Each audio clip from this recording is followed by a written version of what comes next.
This video lecture is on the nature and metaphors of the church. And this lecture is for the Theology 2 class at the East Asia School of Theology. So, if someone were to ask you what the church is and what its nature is, what answer would you give? One possible answer you might give might be to remember the song, "The Church's One Foundation," which talks about, which gives us a metaphor for understanding the church.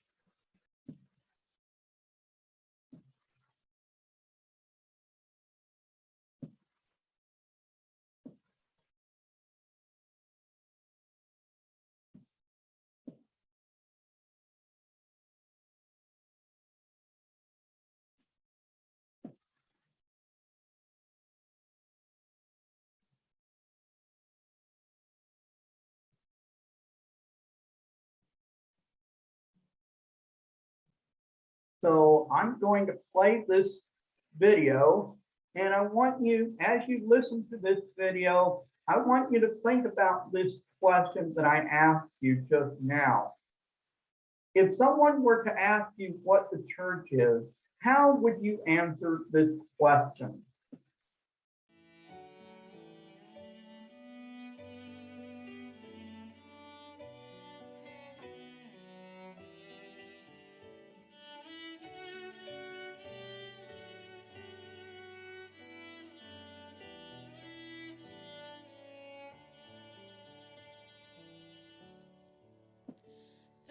Church's one foundation is Jesus Christ her Lord.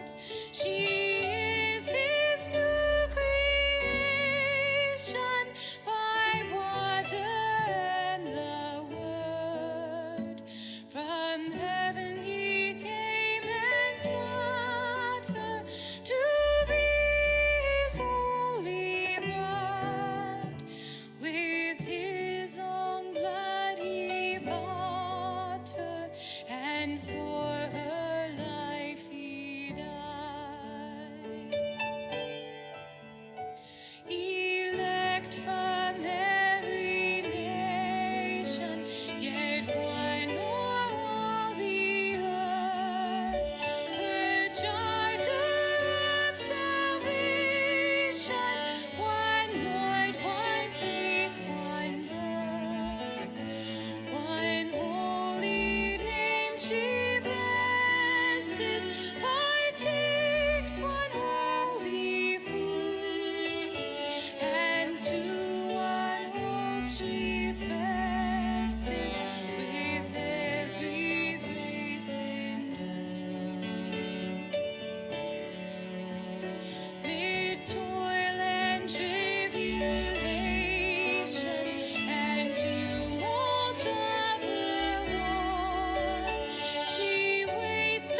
So that is a beautiful song that speaks about the nature of the church.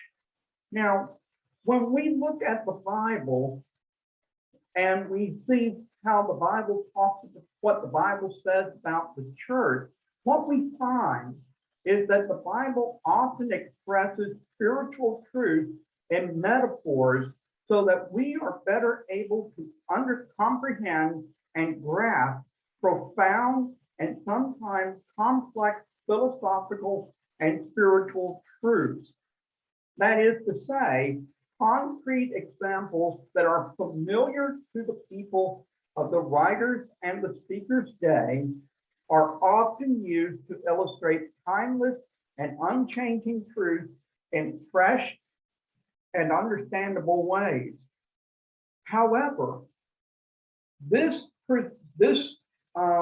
these ancient metaphors present a challenge of comprehension to people like us who stand at a distance from these ancient metaphors because we have very little context for these metaphors and little knowledge of these metaphors and the context that they were originally used in. As a result, we need to think through ways in which we can use modern and culturally relevant metaphors to re-illustrate for our current audiences these timeless truths. But in order to do this, we must first understand the truth behind the original metaphors, and that is what we are going to seek to do today. We're going to try to elucidate or illuminate these metaphors so that we can understand them, the original meanings of these metaphors. And then once we understand what these original metaphors are, we will then be able to better communicate these truths to our audience today. So the first New Testament metaphor that is used for the church that I want to talk about today is the metaphor of the head and the body. This is a more universally relevant metaphor. Now, the scriptural passages that use this metaphor include 1 Corinthians 14, Ephesians chapter 1, verses 22 to 23, Ephesians 2, 11 through 16, and Ephesians 4, 1 through 16, as well as Romans chapter 12, verses 3 through 8. So the figure in this metaphor is of a body. And in this metaphor, Christ is the head. He is the head of the church. So he is pictured as being the head of a body. And we, who are members of the church, are pictured as being members of the body. So Christ is the head of the church, and we are the members of the rest of the body. So what are the implications of this metaphor? Well, one implication is that Christ is the mystical head of all believers. He has rightful authority over the church, and he gives direction to the body. So all members of the body and the body itself are subject to Christ. So that's what it means when we say that Christ is the head of the church. He is, because when we first began to follow him, he became our Lord and our Master and our King. And so as our Lord and our Master and our King, we are subject to him. And so that is what this metaphor communicates. It communicates the idea that Christ is the head of the body and he directs us so that we may live the kind of life that he has called us to live. Another implication of this metaphor is that believers are mystically related to one another because they are united together in one body. And Paul writes extensively about this because he talks about how the head cannot say to the hand, I have no need of you, or the eye cannot say to the ear, I have no need of you, because all parts of the body work together. So in the same way, we as Christians need each other. I need your gifts. You need my gifts. We need each other's gifts. I need your encouragement. You need my encouragement. We need to encourage one another and strengthen one another and build one another up. So that is another implication of this metaphor of the body, of the head and the body.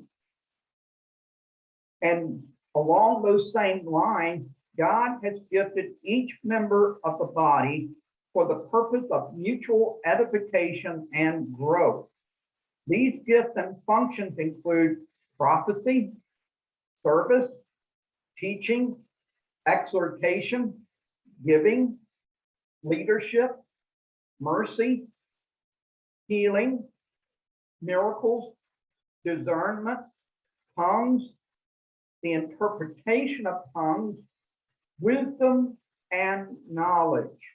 And so all of these are the gifts, are some of the many gifts that Jesus has given to his church. Now, there is some debate about whether the list of gifts that are mentioned in the Bible are extensive or not, are exhaustive or not. In other words, are the list of gifts in the Bible the only gift that God has given to his people, or are there other gifts that are included? But regardless of how you answer that question, this list that I have read you are some of the gifts that God has given to his children to be used in the body for the purpose of building each other up and for the purpose of building up the church. Now, another implication of this metaphor is that there is both a local and universal aspect to the body of Christ. In other words, we have local churches where the members work together to build one another up, but we also have the universal body of Christ, where Christians from many different nations work together to build each other up and to build the church, build up the church universal. So these are some of the implications of this body, of this head and body metaphor. Another metaphor that the Bible uses when talking about the church is the metaphor of the last Adam and the new creation. This metaphor is more Jewish in nature, so it may be more difficult for Gentiles or non-Jews to understand. So the Bible passages that speak of the last Adam and the new creation include Romans chapter 5, verses 12 through 21, and 1 Corinthians 15, verses 45 through 49. So here's the figure. The figure is that instead of being an Adam, the church is now in Christ, who is the last Adam. Thus, the church is identified with Christ, and the church is identified with all that Christ has done. That is his life, his death, his resurrection, his ascension, and his present ministry in heaven to us on our behalf.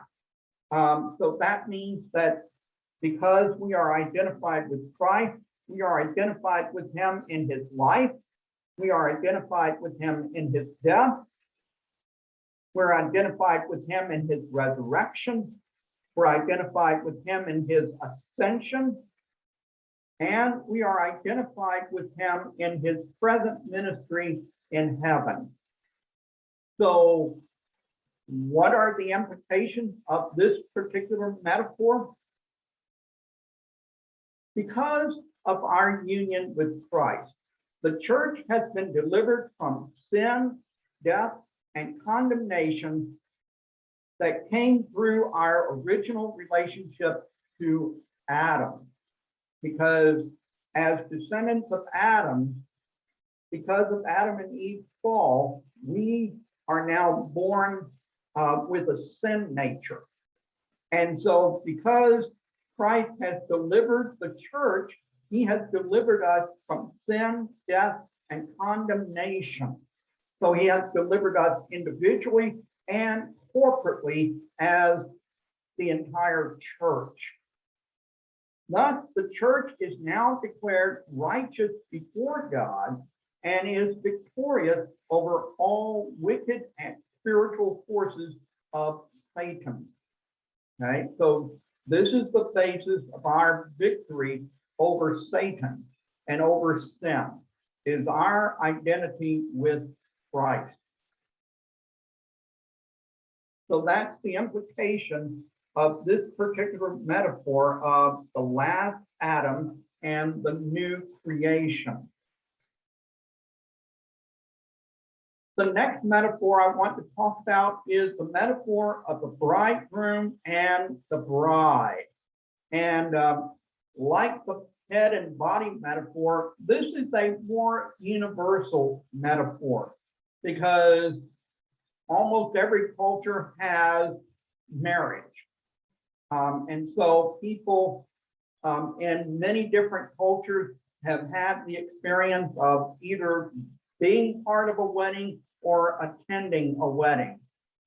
So this is a more universal metaphor. So the basic Bible passage that describes this metaphor is found in Ephesians chapter 5, verses 22 through 33. And the figure is of the bride and the bridegroom. The church is the bride of Christ, and Christ himself is the husband or the bridegroom. So what are the implications of this particular metaphor? Well, the implication is that this metaphor speaks of Christ's love for his church. Christ loved, the Bible tells us that Christ loved the church and he gave himself for it to make her spotless. Thus, the church should be subject to him. So we should submit to Christ as our bride, as our bridegroom. And so this speaks of Christ's love for his church and of his love for us, that he was willing to sacrifice himself to make us his bride. So that is the implication of this particular metaphor. Another metaphor that we find in the Bible that is used to describe the church is the vine and the branches. And this is a specifically agrarian metaphor, and it speaks of a specific kind of agricultural occupation, the occupation of vintners and of those who cultivate grapes and the vines that grapes grow on. So the basic Bible passage that describes this particular metaphor is John chapter 15, verses 1 through 16. So here's the figure. The Father, God the Father, is the vine dresser, and the vine is the source of life and fruitfulness. And so, another way to understand this is that Jesus is the vine, and we are the branches. Some of you may be familiar with the song. He is the vine and we are the branches. And so that song uses this metaphor of how Christ is the vine and we are the branches. And as we remain connected with the vine, Jesus' life overflows into our lives, and we experience the abundant life that he has. And he pours his abundant life into our own lives. And not only that, but as we remain connected to him, we are able to experience fruitfulness in our lives. This fruit includes the fruit of godly living, the fruit of the Spirit, as well as the fruit of evangelism, the fruit of a faithful Christian witness to others. So we see that Christ is the source of life and fruitfulness for the believer. The believer is to draw upon Christ for sustenance and allow God's pruning for greater fruitfulness. And this is the last bit of one of the other implications of this metaphor is that, one of the things a vine dresser will do is he will prune branches that are unproductive. And that way the branches that are good will become even stronger. Now, does this mean that Jesus cuts away believers? No, that's not what he's talking about here. What he is talking about is pruning away those areas in our lives that are not fruitful, those areas in our lives that prevent us from being fruitful. And that pruning does hurt.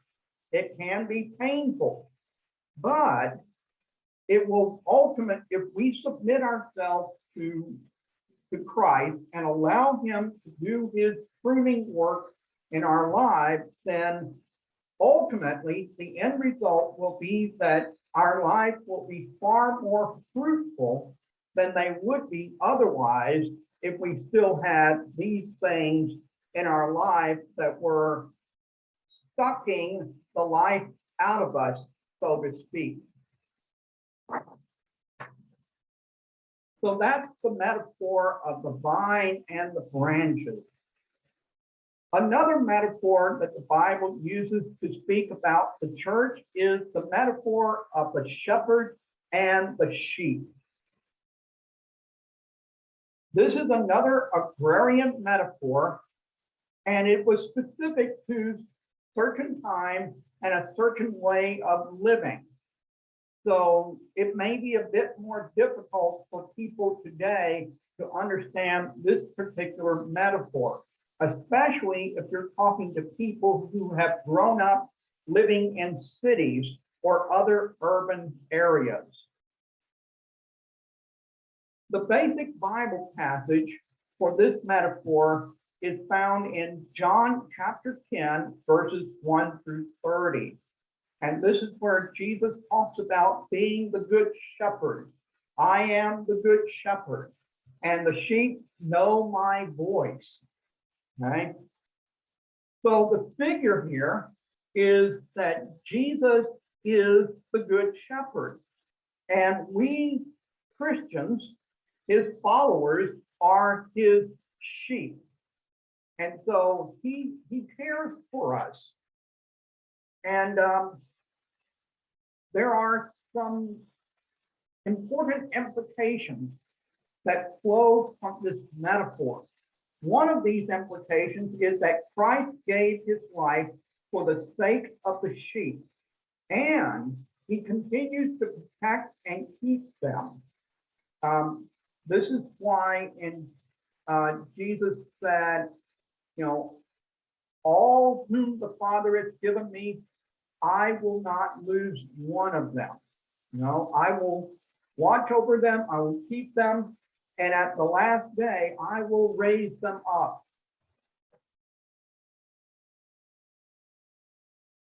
So this means that Jesus is the leader of all believers, and he gives us eternal life. He has also united all of his sheep, Jews and Gentiles alike, into one flock. So we are one flock, and we have one shepherd, Jesus. So this is the metaphor of Jesus as the good shepherd. Another metaphor that the Bible uses for talking about the church is the cornerstone and the building being specifically the temple. This metaphor is both specifically Jewish with regard to the temple, but it is also more universal with respect to a building, because all buildings are built according to certain architectural principles. And that's what this metaphor builds on. So the basic passages for this metaphor include Ephesians chapter 2, verses 19 through 22, 1 Peter 2, verses 4 through 8, 1 Corinthians 3, 10 through 16, and Matthew 16, 16 through 18. So in this metaphor, Christ is pictured as being the cornerstone of the building that he is building up.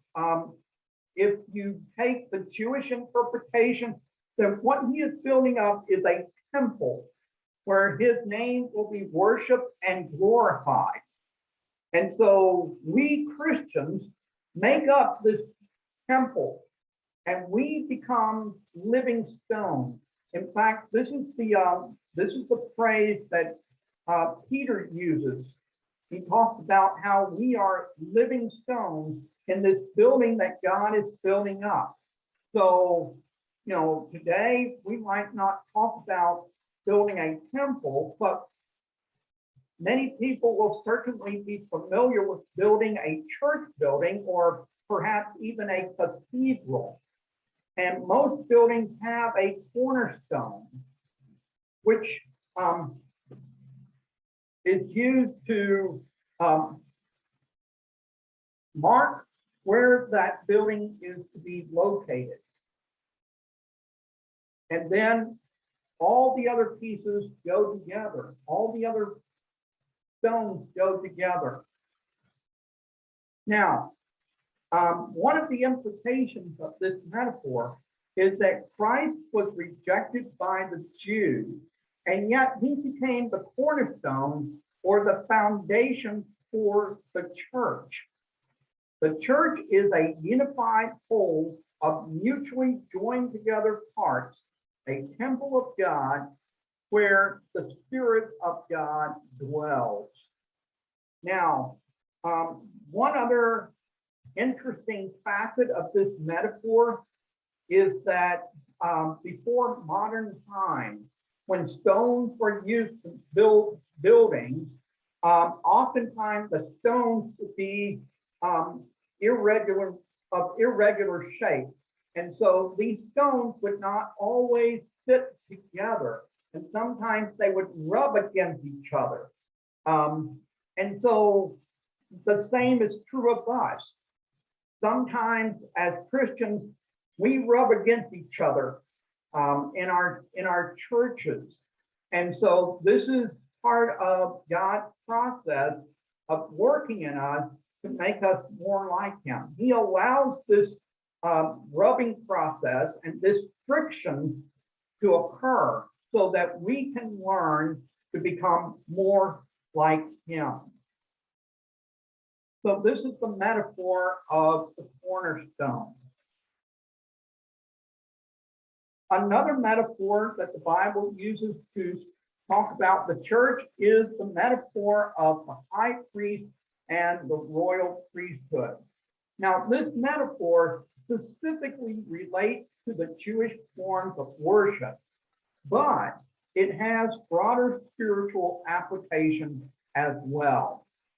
So some of the basic passages for this metaphor include 1 Peter chapter 2, verses 5 and 9, as well as Hebrews chapter 4, verses 14 and 15. Now, the figure in this metaphor is of Christ as the high priest. So Christ is the high priest, and we are royal priests beneath him.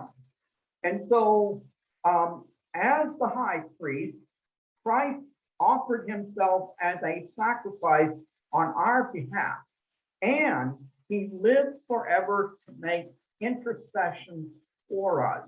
So he is always standing before God the Father, praying for us on our behalf.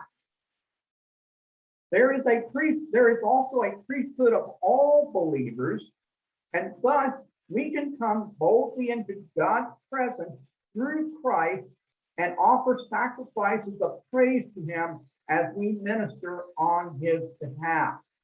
So what this means is Christ is the high priest, but we are also part of his royal priesthood. And as priests, we are able to offer up sacrifices of praise. We're also able to offer up prayers and intercede on behalf of other people. We can intercede on behalf of ourselves, on behalf of our families, our colleagues, our neighbors, and many, many other people.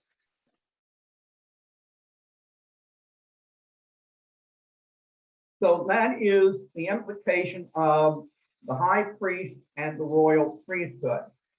Another metaphor that the Bible uses to describe the church is that of the Heavenly Father and his heavenly family. This is a very universal metaphor that easily connects, for better and for worse, to everyone, because all of us are part of some family. And some of us have had good family experiences while we were growing up, and some of us have had bad family experiences while we were growing up. So that's why I say that this metaphor connects with all of us for better or for worse. So the basic passages that describe this kind of relationship include John chapter 1, verses 12 and 13, Romans chapter 8, verses 12 through 17, Matthew chapter 12, verses 46 through 50, and Hebrews chapter 2, verses 9 through 15. So the figure of this metaphor is that God is our Father and we are members of his family. So there are, so God is our Father, and many times we regard Jesus as our elder brother, because we are members of God's family together, all together.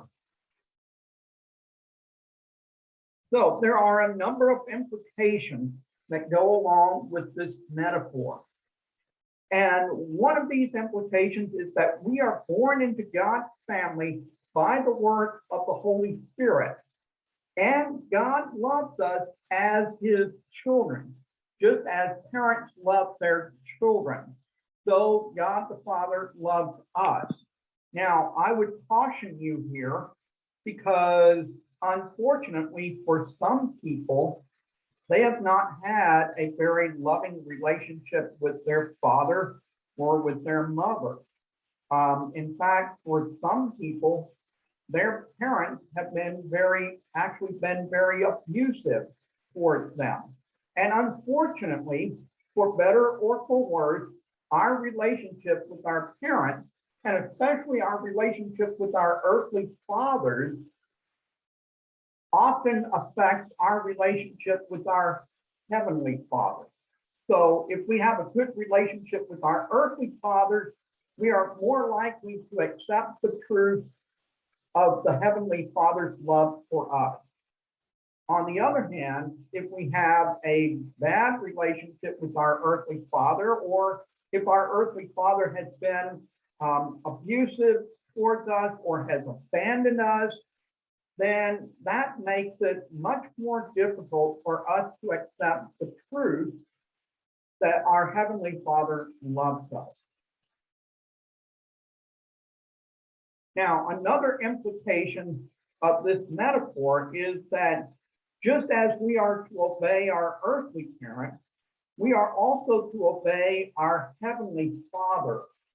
And we are to love other believers because they are our brothers and sisters in this family that we all belong to. So I remember once when I was in East Asia, I was teaching some middle school teachers, and one day one of the middle school teachers came to faith in Jesus, and she was just so excited. And one of the things she said, one of the immediate understanding she had was, oh, wow, now I have lots of brothers and sisters around the world. And that's because we are all members of God's family. And so God's family includes believers all over the world. One other implication of this metaphor is that we are fellow heirs of eternal and heavenly glory with Christ, because we are members of his family, and therefore we are heirs. So just as on earth, we are heirs to our parents' wealth when they pass away, so are we heirs to the wealth of heaven. Okay, there are a few other biblical metaphors that are used to talk about the church. One of these is the metaphor of salt and light. We have Jesus' Sermon on the Mount, where he says, "You are the salt of the earth. You are the light of the world." Another metaphor that the Bible uses to talk about his church is the master and his servant or his slave. For example, in the passages where Jesus talks about his return, he uses a metaphor of the master calling his servant to see how they handled his investments. And so this is part of that metaphor of the master and his servants or slaves. We also have the metaphor of the king and his subjects. Jesus is our heavenly king, and we are his subjects. Now, some of you may come from countries where you still have kings. So you're able to understand this metaphor a little bit more than people who grew up in, say, a democratic country. But we also have history. which gives us many examples of good kings and bad kings. And so this gives us other examples to help us to understand this metaphor. Now, of course, Jesus is the good king, but we do have these examples in earthly history and even today of earthly kings. Okay, now I want you to think through some possible modern metaphors for the church and its relationship to God, each other, and the world. So during our classroom session, I will ask you to share with the rest of us any possible modern metaphors you've thought of that can help us to better understand the nature of the church, or to help re-illustrate these truths that we've been talking about in this video lecture. For example, there is the African metaphor of Jesus as our elder brother. And this metaphor has been developed by the African theologian Kwame Bediako.